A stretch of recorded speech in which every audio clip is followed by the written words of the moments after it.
తల్లి ఆజ్ఞను, తల్లి ప్రేమకు, తల్లి దృష్టికి నోచుకోలేనటువంటి వాడు మహా దురదృష్టవంతుడనే చెప్పవచ్చు.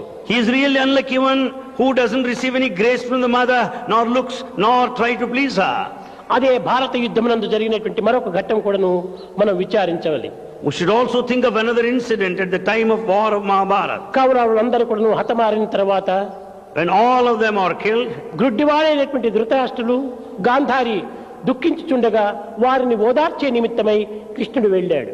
to console the blind couple Dhritarashtra and Gandhari, Krishna came. Gandhari పట్టలేని కోపంతో ఉట్టిపడి కృష్ణుని అనేక విధములుగా కూడాను నిందిస్తూ వచ్చింది.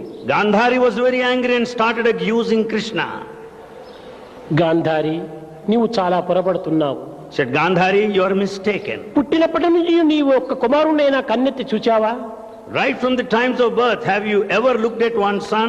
నీ దృష్టినే నోచుకోలేనటువంటి యొక్క కౌరవులు నా దృష్టిలో ఏ విధంగా పడగలరు? Your sons Kauravas who don't deserve your kind looks, how do you expect them to deserve my looks? కనుక మాతృ దృష్టికి గురి కానటువంటి ఒక పుత్రుడు దైవ దృష్టికి కూడా గురి కాలేడు.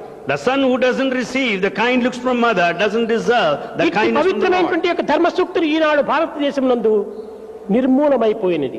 Such morality of the righteous conduct is completely vanishing today. సప్రయోజనమునకై జీవితమును అంకితం గావించుకొని Man is spending life in selfishness, self-interest. దైవత్వమును, దివ్యత్వమును, పవిత్రతను మనం విస్మరిస్తూ వచ్చాము. The divinity and the godliness are totally forgotten. మానవుని యొక్క నీతి నిజాయితీలను కూడా కోల్పోతున్నాం. The morality